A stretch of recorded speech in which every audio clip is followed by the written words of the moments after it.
Vou falar então de um assunto espinhoso aqui, né? Um assunto complicado. E a gente vê agora, principalmente que estamos no ano eleitoral, né, discussões entre candidatos, e militantes, etc., sobre o assunto. Né? Então, sempre a gente ouve reclamação, né, na universidade, falta de recurso, né? Sempre tem alguma coisa. Só que agora, qualquer coisa que acontece é culpa do teto. Então, o teto dos gastos começou esse ano, efetivamente. Né? E aí, esse ano teve um acidente lá, que queimou um museu lá no Rio de Janeiro, a culpa é do teto dos gastos. Mas a gente viu notícias de vários anos, falta recurso aqui para o museu está isso, o museu está aquilo, mas só agora a culpa é do bicho. Será que é culpa do bicho mesmo? Então vamos ver o que acontece. Ficou aquelas campanhas na Câmara, na PEC 241, no Senado PEC 55, daí como foi aprovado, veio a emenda constitucional 95. Então a gente tem aqui umas disposições transitórias na Constituição, e algumas estão há 20 anos aí, não é bem transitório, mas enfim. E aí já tem umas 100 emendas na Constituição. Tem uns 30 anos que tem umas 100 emendas. Né? Tem país aí que tem Constituição de 2 séculos, não deve ter nem 20 emendas. Então nossa Constituição ela é cheia de detalhes, né? Muito prolixa também. Bom, então mas eu vou precisar abordar muita questão de economia aqui, então tentar simplificar a linguagem para ajudar, inclusive, né, a mostrar como é que você pode manipular números para enganar uma plateia, por exemplo. Né? É muito fácil fazer. Eu vou começar com uma provocação que é o seguinte: o que retira verbas de educação, de saúde, por exemplo? Então, eu vou dar um exemplo. Vou imaginar aqui um país aí que tem um PIB de 2.500. Pode ser 2.500 bilhões, que seja, né? 2,5 trilhões.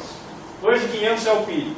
Vou imaginar aqui que a arrecadação é 40% do PIB, então, arrecadou 1.000, aí o governo tem 1.000 para fazer os investimentos, e bota 20% em educação, então tem 200. Tá? Então isso aqui, esses 200 representam 8% do PIB. Tá? É 20% mesmo para ter 8% do PIB. Tá? Ok, então você tem esses 200 para gerir a educação no seu país. Agora vamos supor que dá uma crise econômica e você tem uma queda no PIB. E vamos supor que a queda no PIB seja de 10% e que a arrecadação também caia 10%. Então o governo agora tem 900, antes tinha 1.000, né? Bom, ele vai fazer a mesma coisa que no ano anterior, vai pegar 20% e coloca em educação. Dá 180. Ó, vamos supor a inflação zero para facilitar a conta. Tem menos dinheiro que no ano anterior. Isso aqui é um corte de recurso? Não. Né? Simplesmente ocorreu uma redução de recursos porque reduziu sua arrecadação. O burocrata lá, ele fez a mesma coisa. Pegou 20% do bolo e botou em educação. Só que como o seu bolo diminuiu, você tem menos dinheiro. Mas, no debate político, o que acontece? Ah, tem menos dinheiro. Esse cara aqui é ruim, botou menos dinheiro. Tá? Só que ele pode, talvez, se conseguir, né, tirar de outra área para manter. O problema é reduzir o bolo todo, reduziu para todas as áreas. Se tivesse 175 em educação, o cara cortou 5. Aí sim, né? Aí houve um corte. Tá? Então tem uma diferença aqui entre quando tem corte mesmo e quando tem uma redução de recursos. Então, se o governo toma medidas macroeconômicas indevidas, ele pode causar uma crise econômica, ela pode vir de fora, mas ela pode ser causada aqui dentro, por vários mecanismos. Um deles é o governo. O governo pode tomar medidas indevidas e cai a arrecadação. Então, o governo pode provocar isso, né? Além de outros mecanismos, especulação, crises externas podem vir para cá. Tem um monte de mecanismos, né? Então, às vezes, tem a redução da arrecadação. Então, tem que tomar cuidado de saber, né, o que está acontecendo que reduziu o recurso. Pode ser corte, mas pode ser que reduziu porque, né, reduziu a verba disponível. Tá? Depois eu pergunto para vocês, dinheiro para educação, saúde, é gasto ou é investimento? O que vocês acham? Porque às vezes a gente vê uns memes assim na internet, né? Como é que você vai levar a sério, o cara chama de gasto. Né? Tem que falar que é investimento. A ciência também, né? Ciência é gasto ou investimento? Tem que falar bonito, tem que dizer que é investimento. Só que a gente tem que tomar cuidado com algumas coisas. Quando a gente está na academia, nós estamos na academia, né? A gente precisa tomar cuidado com o contexto e o significado das palavras. Tá? Por exemplo, na física, Massa e peso são grandezas diferentes. No dia a dia, as pessoas usam tudo peso. Tá? Aqui na academia, por exemplo, a gente tem que tomar cuidado, por exemplo, finanças. O que significa gasto? Né? No dia a dia, na linguagem do dia a dia, gasto ou despesa, tem essa ideia de desperdício. Né? Jogou dinheiro fora.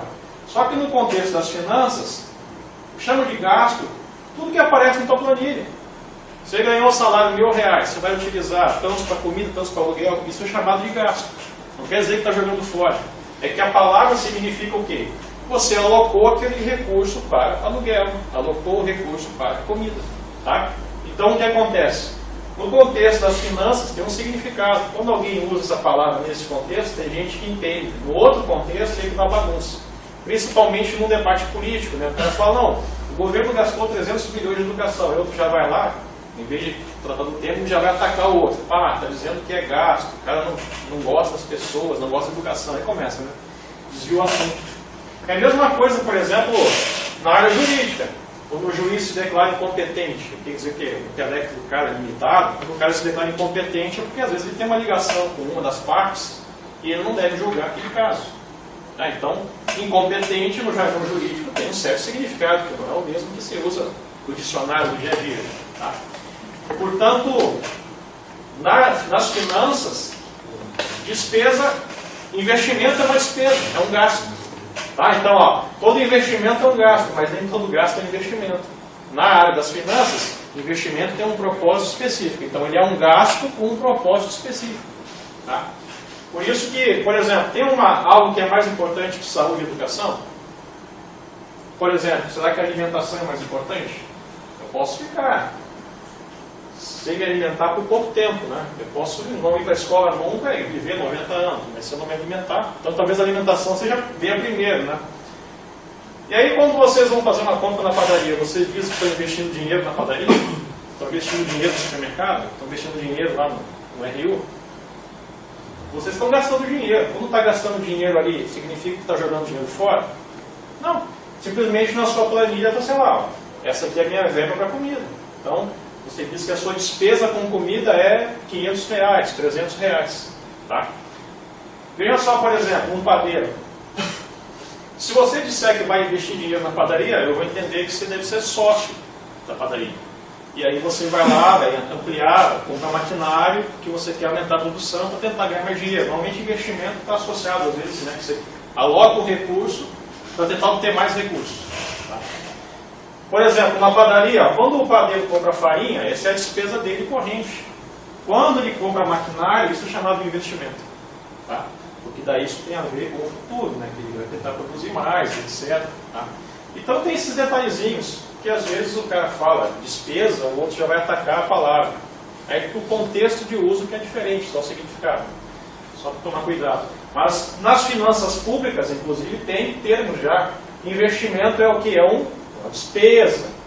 Tá? Aí tem a forma de identificar. Só quero chamar a atenção que quando fala despesa, investimento é um tipo de despesa com um propósito específico. No caso aqui da finança pública, execução de obra, aquisição de imóveis, instalações, material permanente, isso é chamado de investimento. Tá? Então, por exemplo, na educação, pagamento de pessoal é chamado o quê? Despesa com pessoal. Agora você vai construir escola, vai comprar livro, material permanente, isso é chamado de investimento em educação. Tá? Então tem essas diferençazinhas.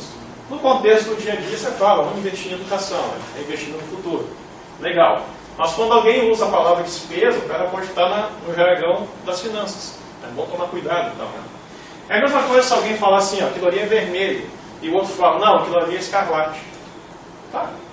Aí quando o cara fala que tem que chamar de investimento, tem que lembrar, investimento é gasto também, é despesa. Ele está querendo usar a mesma palavra, mas dizer que tem significado diferente.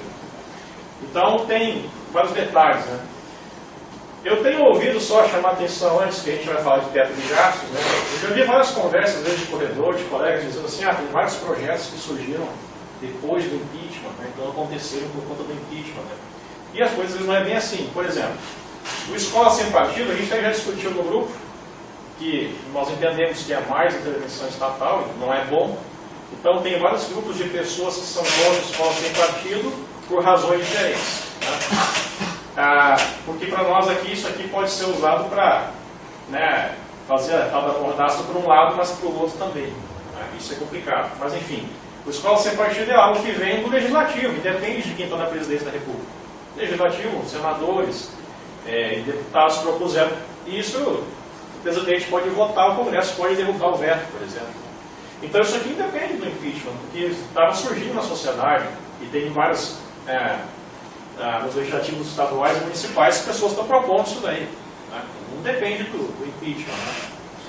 Reforma do ensino médio, por exemplo, vou contar uma historinha rápida para vocês. 2014 era a proposta da chapa Dilma Temer.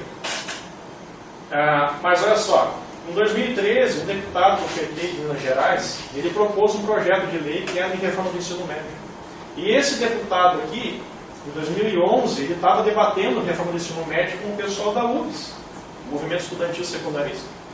Está até no site da UBS ainda, tinha lá reformulação do ensino médio, que estavam debatendo, estava esse deputado do PT e uma representante do MEC. Estavam debatendo com o Movimento Estudantil Secundarista a reforma do ensino médio. Eles, inclusive, queriam educação profissionalizante na escola, mas escolhida por eles. Né? Esse deputado do PT, então, ele fez o projeto de lei, com 1 ano e meio, mais até 16 meses aqui, debatendo em várias comissões, se reunindo com o movimento estudantil e tal. E aí ele propôs o projeto. Em 2014, a chapa Dilma Temer propõe na campanha a reforma do ensino médio. E aí depois, se a Dilma fosse fazer a reforma do ensino médio, já tinha um projeto de lei do cara do partido dela. Se ela não fizesse, ia ficar meio estranho, porque não estava descumprindo uma promessa de campanha. E aí depois a medida provisória do Temer, a medida provisória ela não saiu da cartola do Temer, do caixão do Temer, não sei se fica... É que caixão não sei se fica melhor com o Temer ou com o Serra, mas enfim, né? Ela não saiu do nada, ela foi baseada no projeto de lei do deputado do PT. Tá? Ou seja, o Temer simplesmente pegou, né, o que estava ali. Isso aqui foi aprovado em várias comissões, né? E aí, esse projeto de lei, ele tinha até mais coisas. Ele tinha, por exemplo, ensino, temas transversais, ensino de empreendedorismo nas escolas. Isso aí foi tirado, né, quando fizeram a medida provisória. Mas aquela parte de educação profissional já estava aqui, já, estava tudo aqui.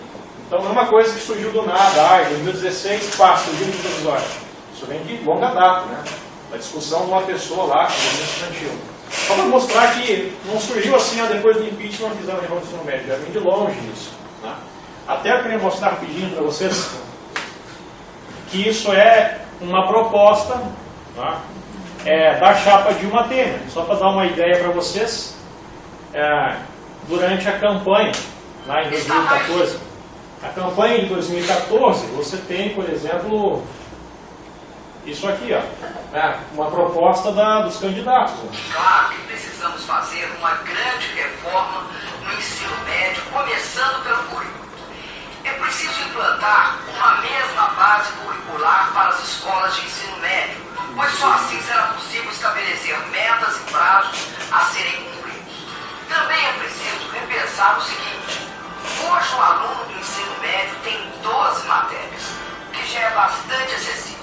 Se reprova em uma, ele tem que fazer as 12 novamente. Isso é um desestímulo e uma das causas da evasão nesse nível de ensino. Nossa proposta é adotar o mesmo sistema do ensino superior, onde o aluno só tem que repetir a matéria na qual foi reprovado. Além disso, precisamos diminuir o número de matérias e atualizarmos alguns temas de estudo de acordo com as necessidades do mundo atual. Então você vê, diminuir disciplinas, né? Bom, quais disciplinas? Aí tem um outro vídeo que ela dá uma ideia aqui, quais seriam cortados, as primeiras a serem cortadas, né? Uma parte do ensino técnico. Por que é assim? Porque o próprio ensino médio, ele não pode ficar com 12 matérias, incluindo nas 12 matérias filosofia e sociologia. Não tem nada contra filosofia e sociologia, mas um currículo com 12 matérias não atrai o jovem. Nada contra, mas elas estão ali, né? Então quer dizer, já estava se desenhando isso daí, né?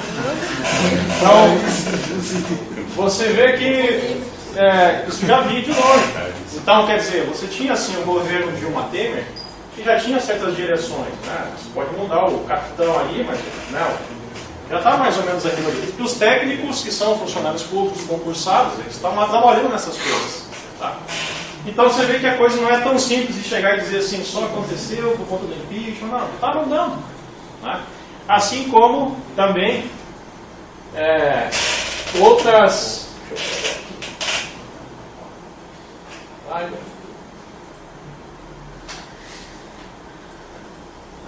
Assim como também outras questões estavam andando. Como, por exemplo, vou pegar aqui, ó, essas reformas previdentes, vou mostrar para vocês, e o teto de gastos. Eu vou dar um spoiler para vocês. O teto de gastos também não saiu da cartola do governo. Ele remonta o primeiro mandato do governo Lula. Mas o que aconteceu de lá para cá? Por que só chegou agora, em 2016? Né? Vamos ver isso, fazer uma breve apanhado histórico para ver por que chegou isso aqui. Né? Então, eu tenho visões diferentes aqui. Eu peguei três meninas empoderadas da economia, né?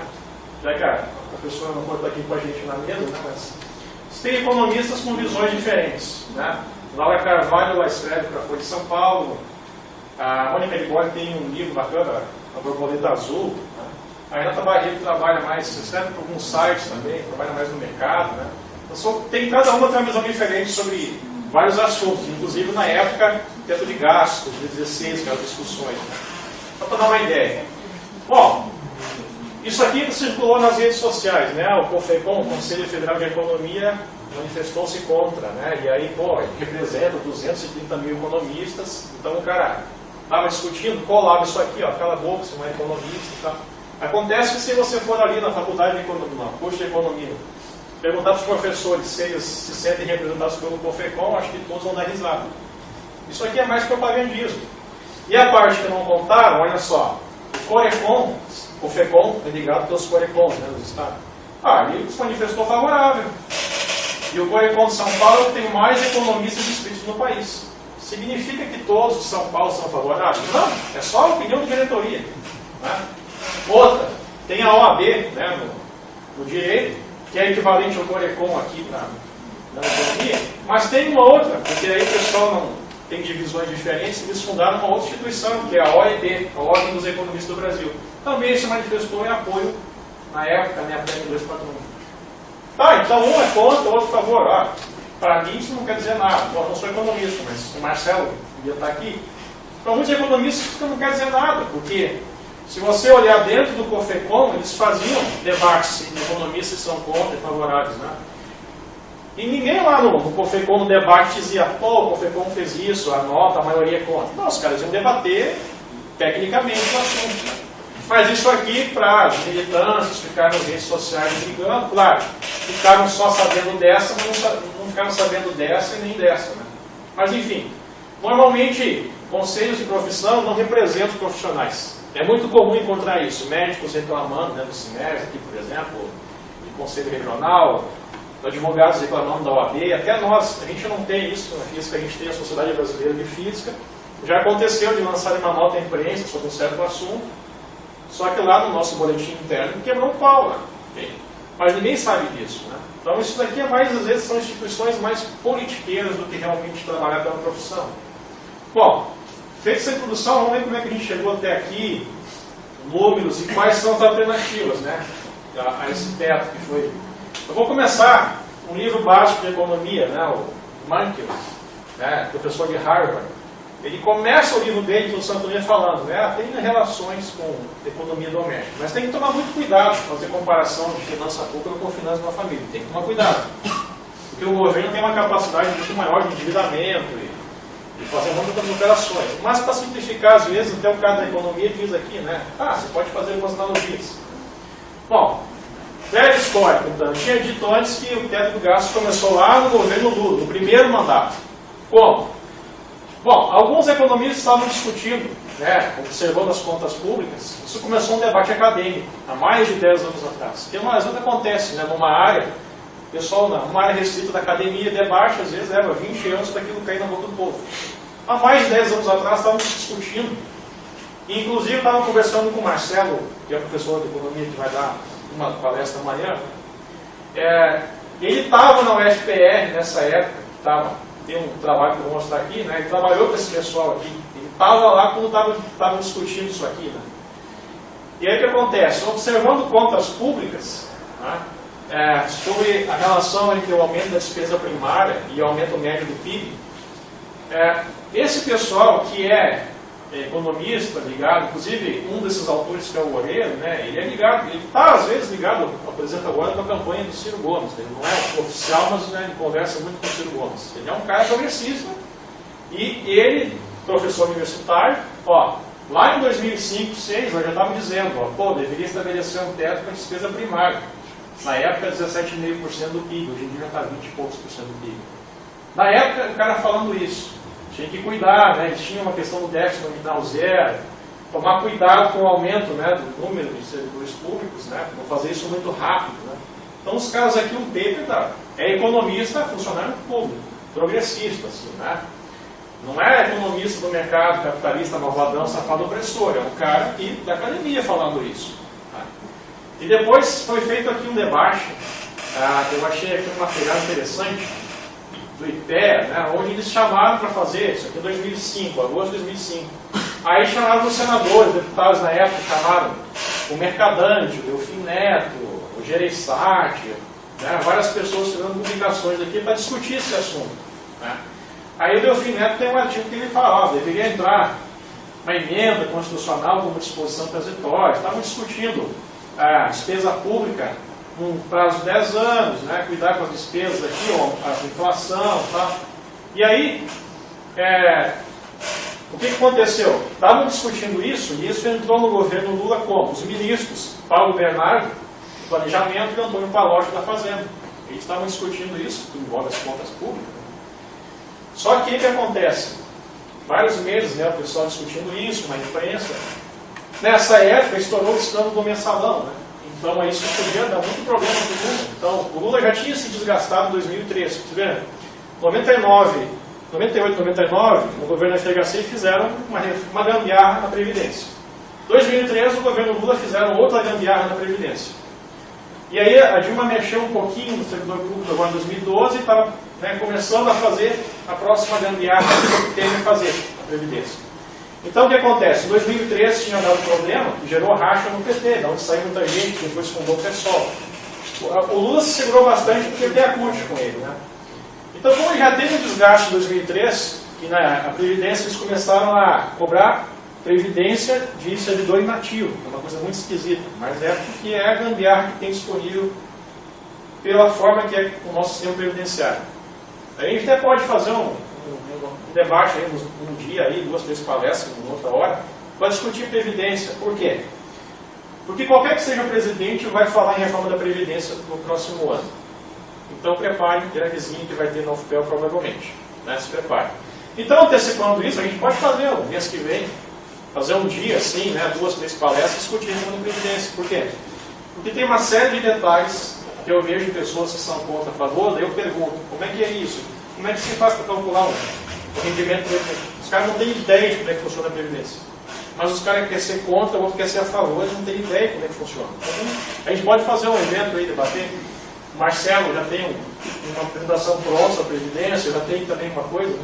Mas enfim, como em 2013 então tinha dado racha no PT por causa da Previdência, aí em 2005 estoura o mensalão, os caras tinham que isolar o Lula.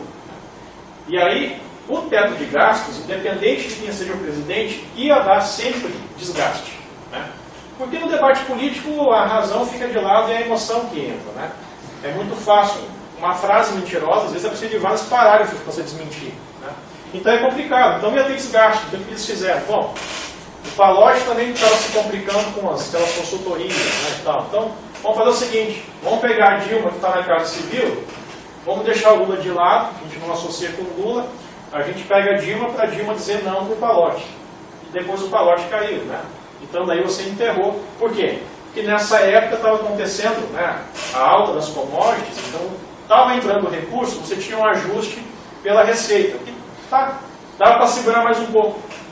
Aí a Dilma, mais no final do ano, isso aqui é rudimentar.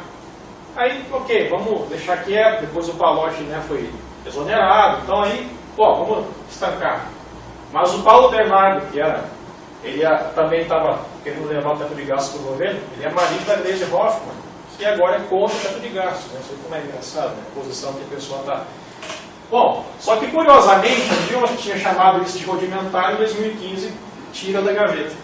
2015. Né? Ou seja, 10 anos depois, você não tinha mais como segurar a coisa. E o próprio governo Dilma começou a tirar da gaveta. Aí o ministro da Dilma, Nelson Barbosa, começava a tratar de teto de gastos no final de 2015. Aí no comecinho de 2016, o Nelson Barbosa fez uma apresentação, o ministro da Fazenda, né, da Dilma, para os congressistas lá. O que o governo vai fazer? Isso aqui está disponível ainda no site oficial do Ministério da Fazenda, quem quiser olhar, questione tudo que a gente fala aqui, certo? Mas eu vou abrir aqui, eu vou mostrar os slides e eu vou abrir para vocês. Ó. Isso aqui, ministro da Fazenda da Dilma, falando que controle do crescimento de gasto público, reformar a Previdência, limite global para gasto primário da União. Tá? E aí eu vou abrir aqui só para vocês verem que tudo isso já estava sendo encaminhado pelos técnicos do governo, independente de quem está lá capitaneando a coisa, a turma aqui, toda a tripulação do governo estava trabalhando nisso, entende? Isso vem de longe. Então vou mostrar aqui. Aqui, ó, esses são os slides que o ministro apresentou para os congressistas lá, né? E tá tudo aqui, ó, o que o governo ia fazer. Ó. Deixa eu ver aqui. Controlar o gasto obrigatório e tal. Aí ele fala aqui, ó, a questão da Previdência. Ó, todos os temas que foram tratados, né? Previdência rural, diferenças das regras entre homens e mulheres, quer dizer, né, tornar mais próximo e assim por diante. Convergência do sistema previdenciário, que tem o do setor privado, né, que é o INSS, o regime geral, e tem o regime próprio, que é para o servidor público, ou seja, fazer as regras ficarem parecidas. Tá? E é o que foi feito, né, um pouquinho a Dilma avançou nisso em 2012. Então o professor da UFPEL, que entrou a partir de final de janeiro de 2013, já tem um outro sistema previdenciário, funciona a regra diferente. Então a Dilma começou a mexer, mas por causa do impeachment ela não pôde continuar. Mas a coisa já estava andando. E aqui, ó, deixa eu pegar aqui, ó, limite para o gasto, né, público que chama, depois aqui, deixa eu ver aqui, se for descumprido, né, o que poderia fazer, né? Então, tomar algumas medidas, né, se for descumprido. Então, ó, suspender aumento real de despesa de custeio, realização de concurso, contratação, criação de cargo, aumento real de salário do servidor público. Isso aqui é o governo Dilma. O ministro da Fazenda Dilma estava dizendo para os congressistas, ó, precisamos fazer isso. E ele apresentou isso. Então, começou o negócio, foi engavetado lá no primeiro mandato do Lula, começou a ser desengavetado agora, né, no mandato da Dilma. E aí, então, isso aqui está, vocês podem pegar depois pegar depois isso aqui lá no site mesmo e analisar, né? Porque está tudo aqui, né? Até, inclusive, dizendo que iam mandar proposta, ó, reforma da Previdência, iam mandar a proposta finalzinho de abril de 2016, de reforma da Previdência para o Congresso. Tá? Porque, claro, depois veio o impeachment, bagunçou por um momento, e depois a outra turma que entrou ali continuou isso aqui. Tá? Só para mostrar para vocês que, às vezes, você dizer, isso aqui só aconteceu depois que aconteceu tal coisa, né? Não é bem assim. Né? Tem muita coisa que vem antes. E, às vezes, você precisa rastrear de onde vem isso. E algumas pessoas, por questões ideológicas, escondem uma parte da história. Né? Aqui está um exemplo, né? Países, isso aqui eu peguei no trabalho aqui do BNDES, países que têm algum tipo de regra fiscal pelo mundo. E o ano que mais ou menos começou. Então tem vários países aqui, só são alguns, né? Tem muito mais países com regras fiscais mais variadas. Pega no PIB, outros pegam na despesa primária, outros pegam aqui. Nem todos colocam na Constituição, porque tem muitos países que não botam quase nada na Constituição. Aqui no Brasil colocam tudo na Constituição. Né? Então cada um com suas características. Né? Bom, como é que a gente chegou aqui no que diz respeito a números? Por que esse pessoal, né, propôs? Bom, esse aqui é o trabalho, então, lá de 2005, 2006, né, esse aqui é do pessoal da UFPR, mas tinha de outras universidades. Você tem aqui a receita e a despesa primária. Tá? E lá em 2006, os caras estavam olhando assim, ó, com dados de 95 a 2005. Bom, a despesa primária está crescendo 6% ao ano, enquanto que o PIB está crescendo em média 2,5%. Então a despesa primária está crescendo a uma taxa quase que o dobro. Vocês imaginar o seguinte, né, já que eu sou das exatas, né, você imaginar que você tem uma função aqui, ó. Tudo bem que o PIB sobe e desce, assim, né, ele faz umas coisas assim, mas você imagina a média, imagina uma reta que representa isso. Tá? É isso que interessa. Então você imagina o seguinte, você tem um PIB crescendo numa média, em 10 anos, desse jeito. Né? A inclinação me diz se ele está indo mais rápido ou mais devagar. Agora vocês imaginem a despesa primária crescendo a uma taxa que é o dobro. Tá?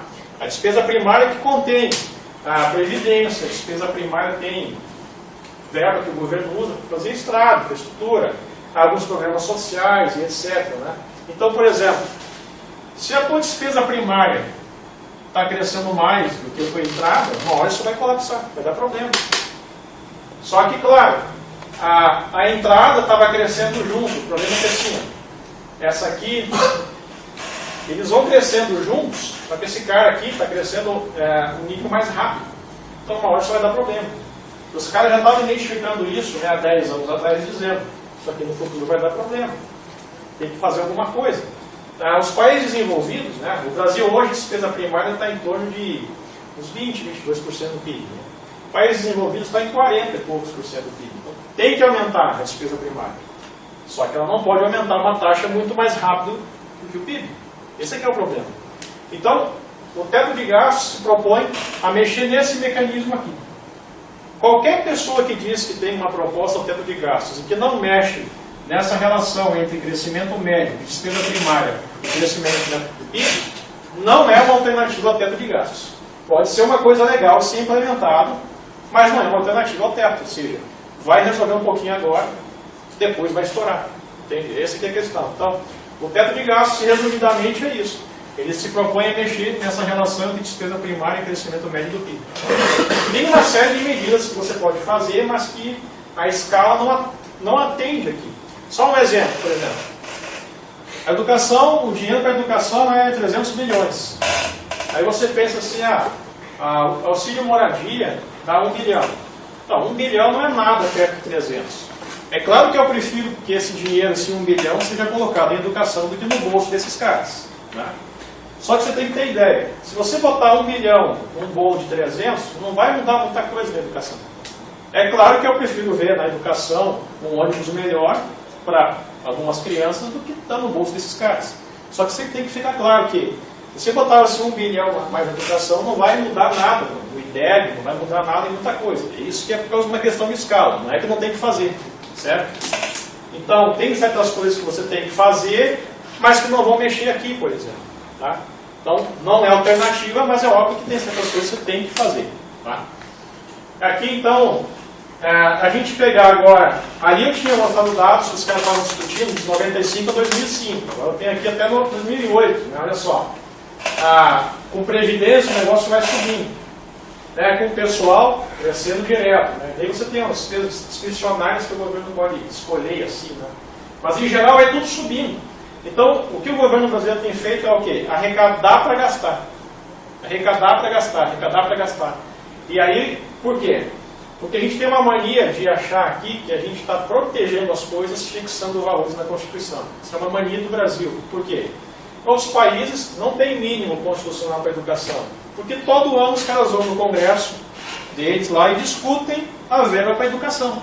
Todo ano. Aqui no Brasil, o cara vai lá que quer fazer propaganda. Porque eu coloquei a lei que criou um mínimo para a educação, está protegida. Não, não está. Por quê? Porque se você cai a sua arrecadação, cai o dinheiro para a educação. Se você tem um boom econômico, rapidamente vai subir a tua receita. Prefeitos, para cumprir lei de responsabilidade fiscal, mínimos constitucionais, eles vão gastar rapidamente a grana para cumprir a lei. E você vai ter uma grana a mais que está sendo utilizada sem planejamento. Então são questões complicadas de analisar. Não é simplesmente, vou botar mais dinheiro em educação e vai resolver. Não. A gente vê aqui escolas estaduais, aqui, por exemplo, que tem mais ou menos o mesmo tamanho. Eu trabalho com TIBIT, estão sempre vários assim. Mais ou menos o mesmo tamanho. Então elas têm mais a mesma verba, né, para o estudante. Tem escola que parece um presídio, tem uma outra escola estadual que está mais ajeitadinha. Qual a diferença entre elas, se a verba é parecida? A gestão, que é o que o professor vai falar, né? Amanhã. Não adianta você botar grana. Tem uma lá que a equipe diretiva se junta, né, com a ATP e tal, e fazem a coisa acontecer, e tem outra que fica largada. Nessa que fica largada, se você botar mais dinheiro, tá, eles podem melhorar, só que o desperdício também vai ser maior. Né? Então não é só uma questão de botar mais dinheiro, é como você utiliza esse dinheiro. E isso é muito importante. Né? Bom, na economia é o seguinte, gente. Acontece um efeito, por exemplo, imagina o seguinte, ó, todo ano você vai estar em fase de crescimento, você vai pegar uma régua e vai medir sua altura. Né? Então você vai lá na parede, faz o risquinho, mede com a sua régua, você vê a sua taxa de crescimento anual. Agora vocês imaginem o seguinte, que à medida que você cresce, a sua régua também cresce, também muda de tamanho. A distância entre os milímetros e centímetros também muda de tamanho. Como é que você vai fazer? Você vai lá, vai fazer um risquinho. Só que a leitura que você teve na régua no ano passado, nesse ano, a distância entre os centímetros é diferente. Como é que você vai fazer para saber quanto é que você cresceu realmente? Então, a leitura que você vê na régua, ela é o valor nominal. Você tem que pegar a taxa de crescimento nominal e descontar a taxa com que a sua régua cresceu. Aí você tem o seu crescimento real. Essa mudança no tamanho da régua é a inflação do dinheiro. Na verdade é o seguinte, o dinheiro perde valor. Então vocês imaginem a nota da onça tem um númerozinho 50, desde que o real foi criado, 94. Só que na verdade, como o dinheiro perde valor, todo ano o governo devia imprimir a nota da onça com um valor um pouco menor. 47,75, no outro ano 42, só que isso ia ficar uma loucura. Várias notas. Então, por comodidade, o governo muda o referencial. Ele bota sempre o mesmo númerozinho, só que aquilo ali agora se chama valor nominal. Por quê? Ué, quando vocês vão lá com 50 pila no mercado, desde 94 até hoje, vocês veem que o número de itens que compra é diferente. Porque o valor do real do dinheiro mudou. Mas o númerozinho que a gente vê ele é o mesmo, então é valor nominal. E isso é que dá problema, porque quando está falando para pessoas que não tem muita noção de economia, você pode enganar muita gente com valores nominais. Quando na verdade o valor nominal pode aumentar, mas o valor real pode cair. Então isso dá para fazer... imagina num debate político, você tem ali, um fala 10 minutos, outro fala 5 minutos. Não dá para você abrir essas coisas. Então vai muito a emoção, e a razão fica de lado. E às vezes na academia também acontece isso, né? A emoção dá lugar à razão e daí dá problema. Então a gente tem que tomar cuidado. Ó. Por exemplo, a gente vai usar o IPCA, que é o IBGE, o índice de inflação, o índice de preço ao consumidor ano, para medir o que é o teto de gastos do IPCA. Então eu só vou falar de IPCA. Antes do real, você tinha isso aqui que explodiu. Né? Então, a inflação é uma máquina geradora, a hiperinflação, né? Uma máquina geradora de pobreza. Você imagina o seguinte, né? O leite está R$3. Daqui a pouco ele está 10. O rico vai comprar. Ele vai reclamar, mas ele vai comprar ainda. Né? Agora, para a pessoa que mal tinha dinheiro para comprar um litro de leite quando era 3, quando é 10, vai deixar de comprar. Então ficou mais pobre. A inflação é uma máquina geradora de pobreza. Né? Tinha muita instituição. As pessoas mais velhas devem lembrar, antigamente se falava do overnight. Hoje em dia não se divulgava na televisão, que era um rendimento de um dia para o outro. A inflação, dia a dia, né? Então, as pessoas, algumas casas aqui devem ter aquela dispensa grande, porque o cara recebia o salário e ia correndo comprar todo o rancho do mês. Porque se ele fosse 2, 3, 5 dias depois, ele já comprava menos itens. Isso é feito aí pela inflação. Né? O que acontece? Quando mudou com o real, depois de vários planos fracassados por vários motivos, você caiu aqui. Ó. Só que assim, ó, nessa escala que a gente está aqui, a inflação agora parece zero. Né? A gente está vivendo numa outra escala. Antes chegava 1.000, 2.000 por ano, né? 70% ao mês e tal. Agora, então a gente não tem que ficar comparando o aqui com o antes, porque agora é o seguinte, a nossa escala, ela é assim, né? O 1.000 e pouco agora passou para 22%, né, ao ano. E caindo. Então, por exemplo, agora, hoje em dia que a inflação está, né, lá um dígito, hoje em dia, nessa nova realidade, a inflação 2 dígitos é absurdo.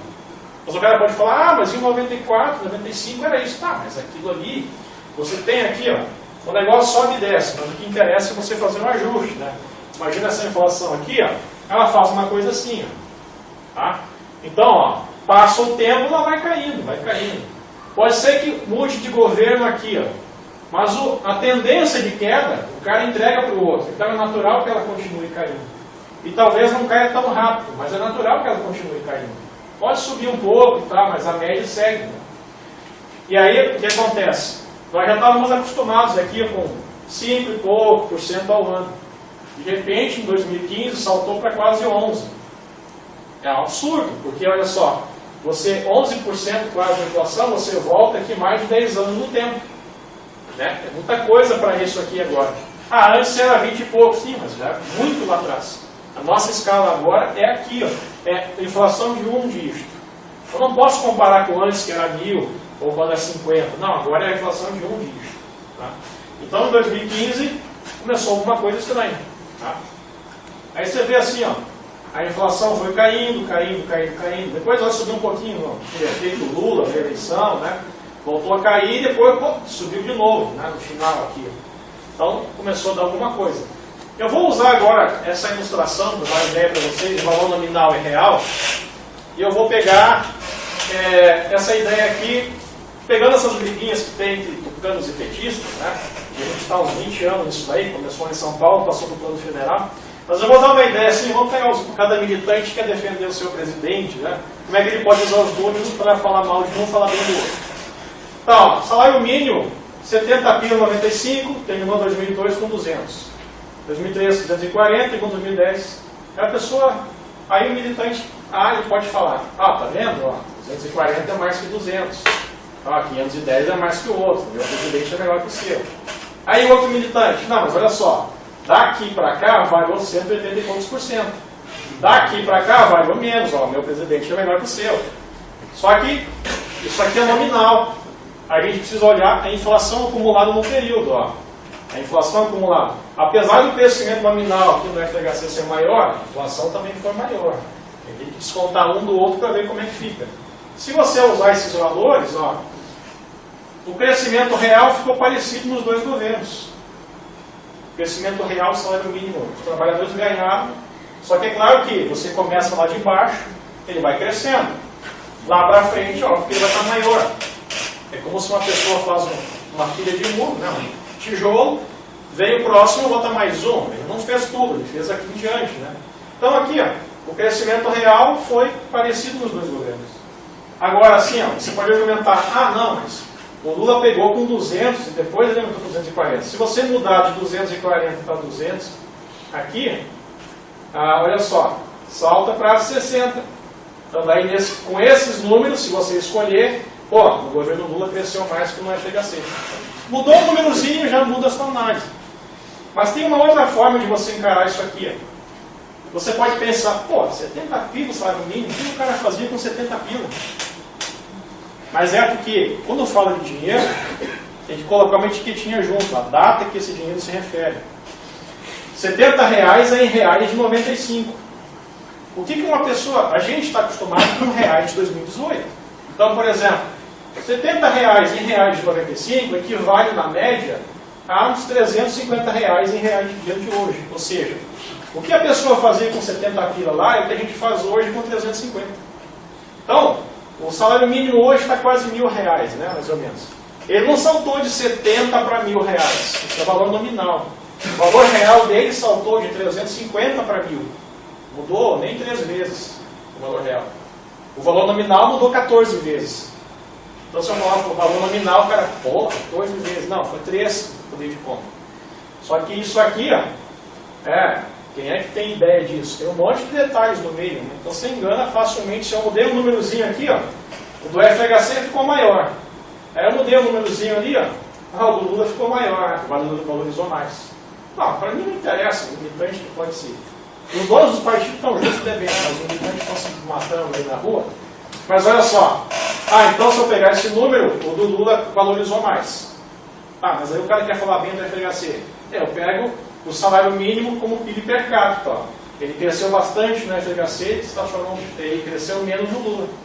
Então esse número aqui é favorável, então eu vou esconder o outro e vou mostrar esse para vender o meu peixe.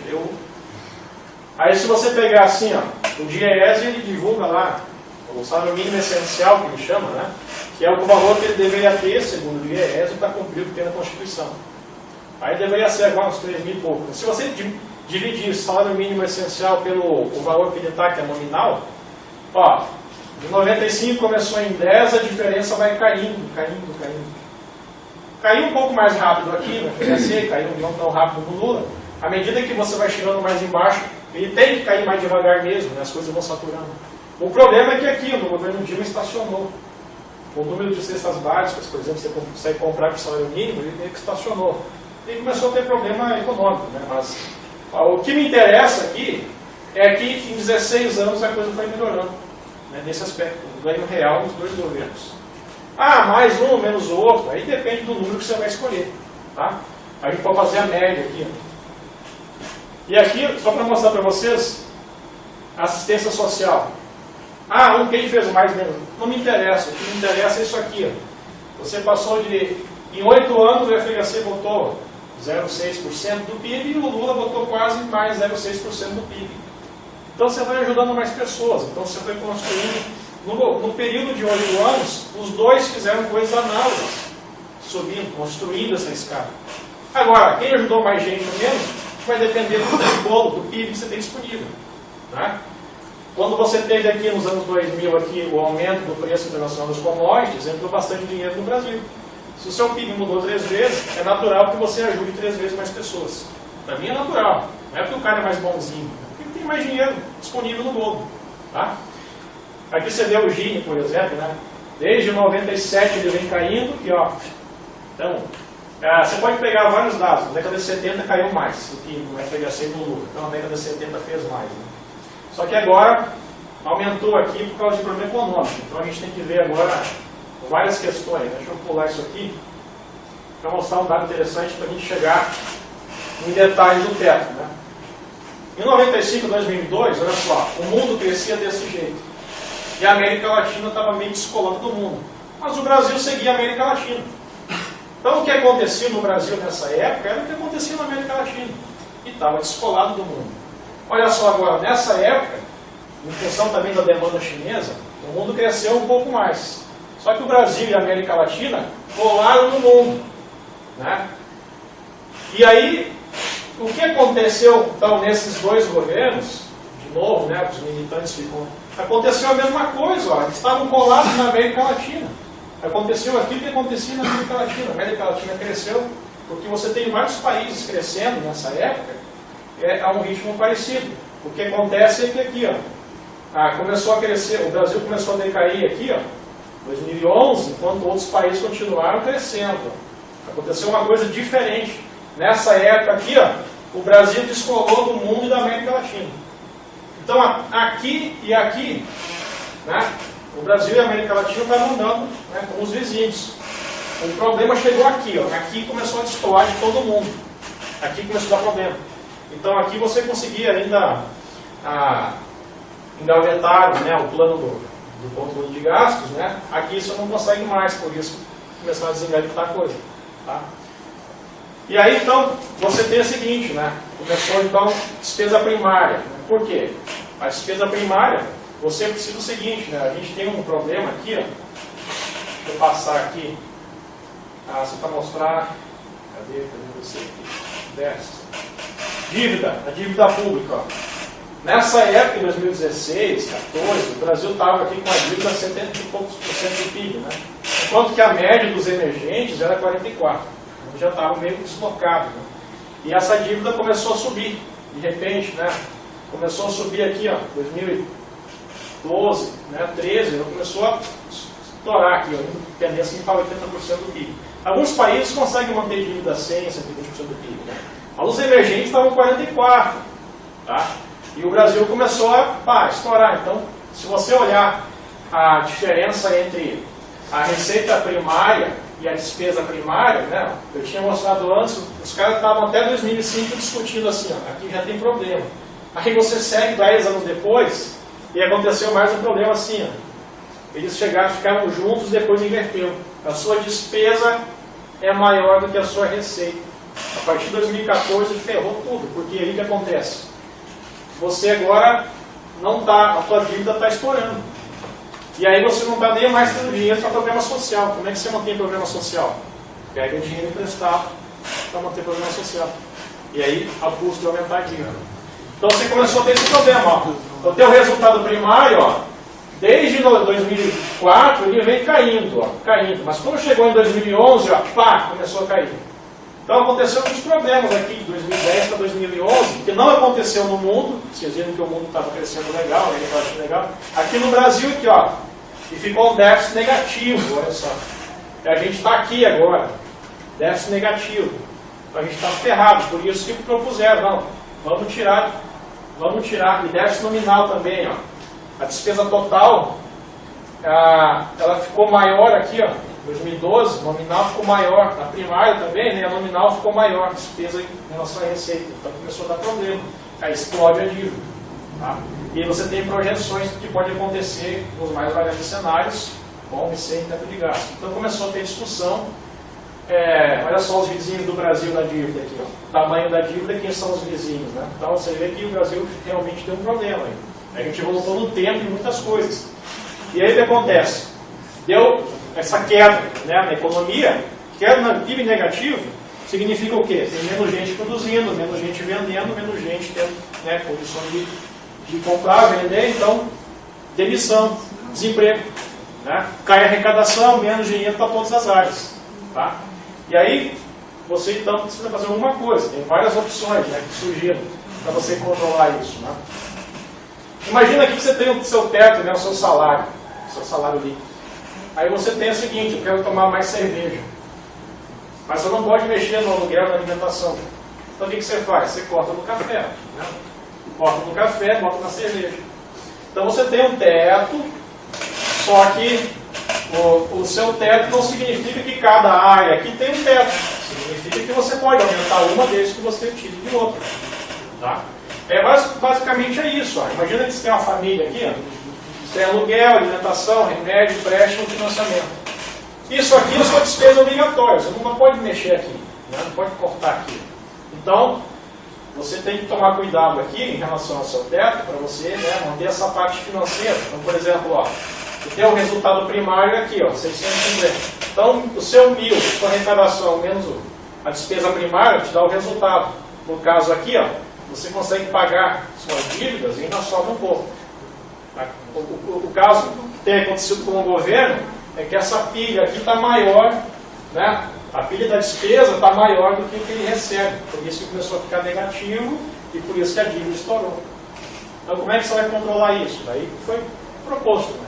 Bom, quando você entra lá, vai ler o teto de gastos, ele fala, né? Então incide sobre despesa primária. Despesa primária, pega, ó, né? Representa o seguinte, imagina o seu PIB, ó. Despesa primária incide só nesse pedaço. A maior parte do dinheiro do Brasil está fora do teto.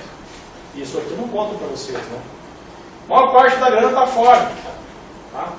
E aí você tem o seguinte, congelou a despesa por 20 anos. Não.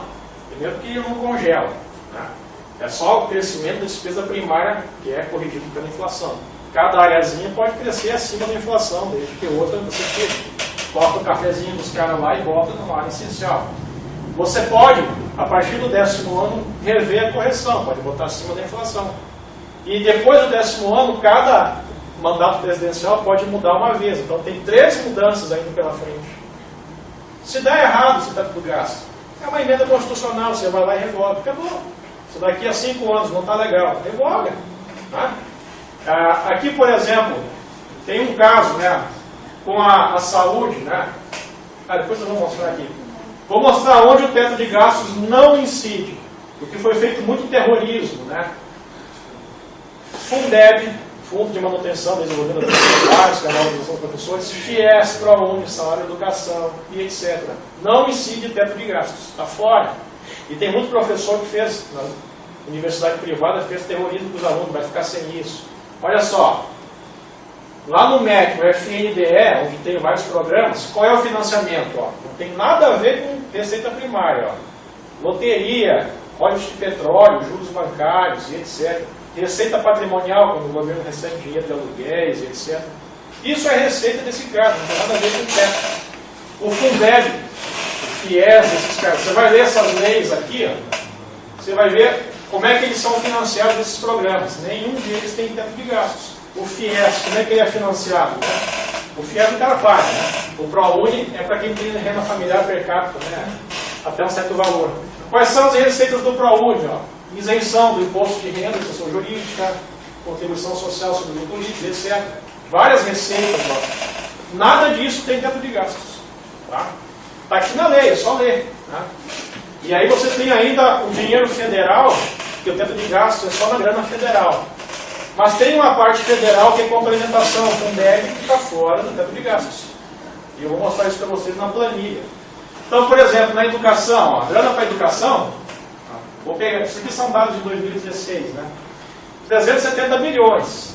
Disso aqui, a parte do governo federal é só isso aqui. Ó. É só aqui que incide o teto de gastos. A maior parte da educação, da grana, é estados e municípios. Tá?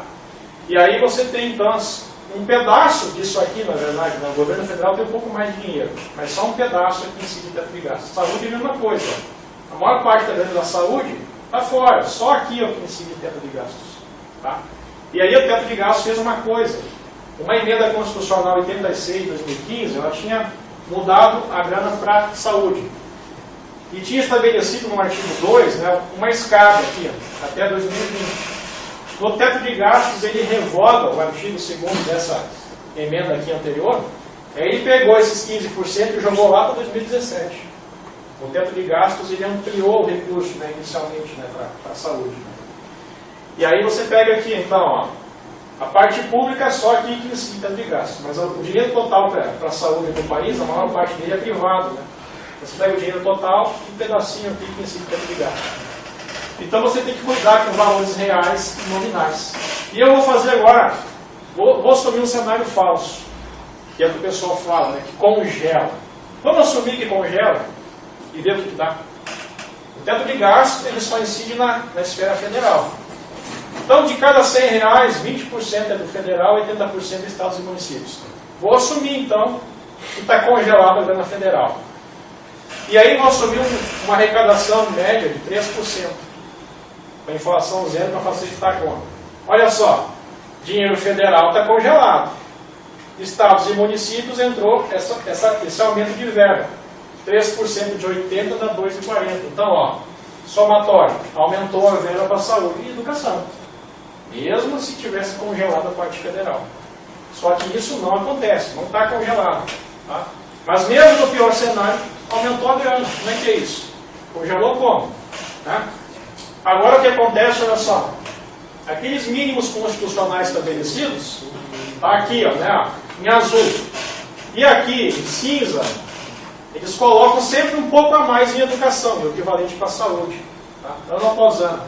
Então, o Congresso que vota a lei, a anual, ele sempre coloca mais verba, além do mínimo constitucional para a saúde e educação. Né? Só que olha só, daqui para cá aumentou 7% a verba. Mas isso aqui é nominal.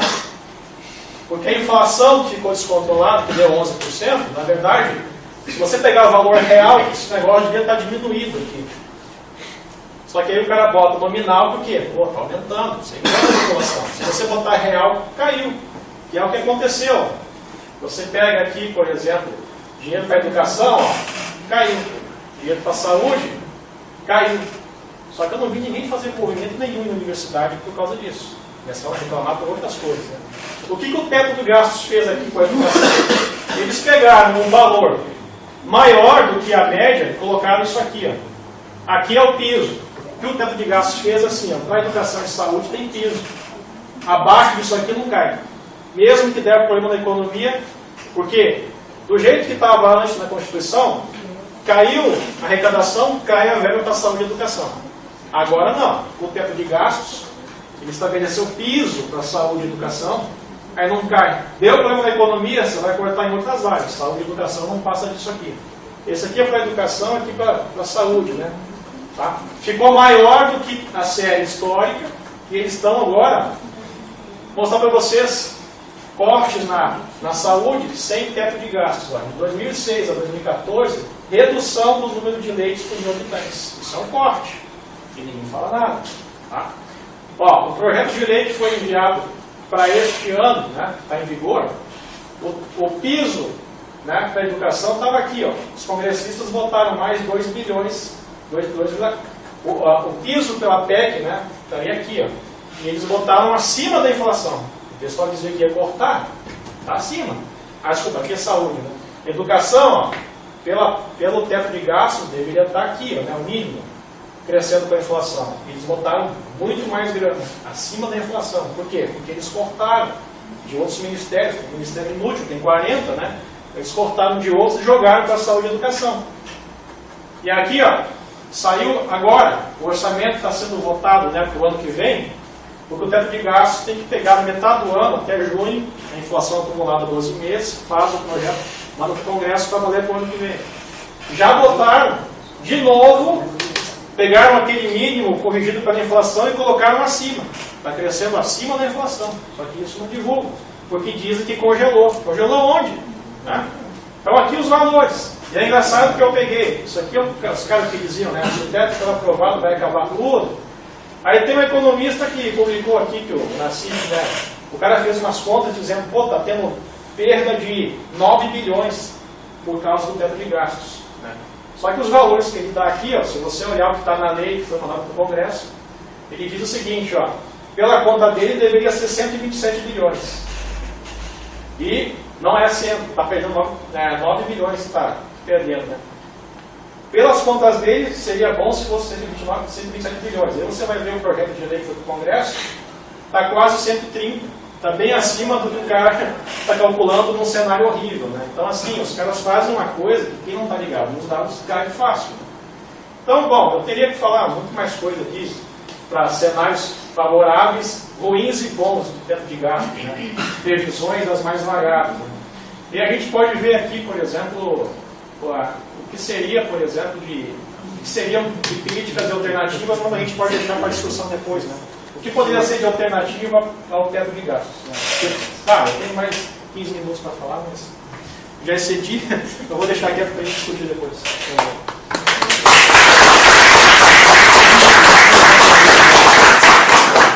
Pessoal, agora a ideia é a gente fazer uma rodada de perguntas, a gente está com o tempo também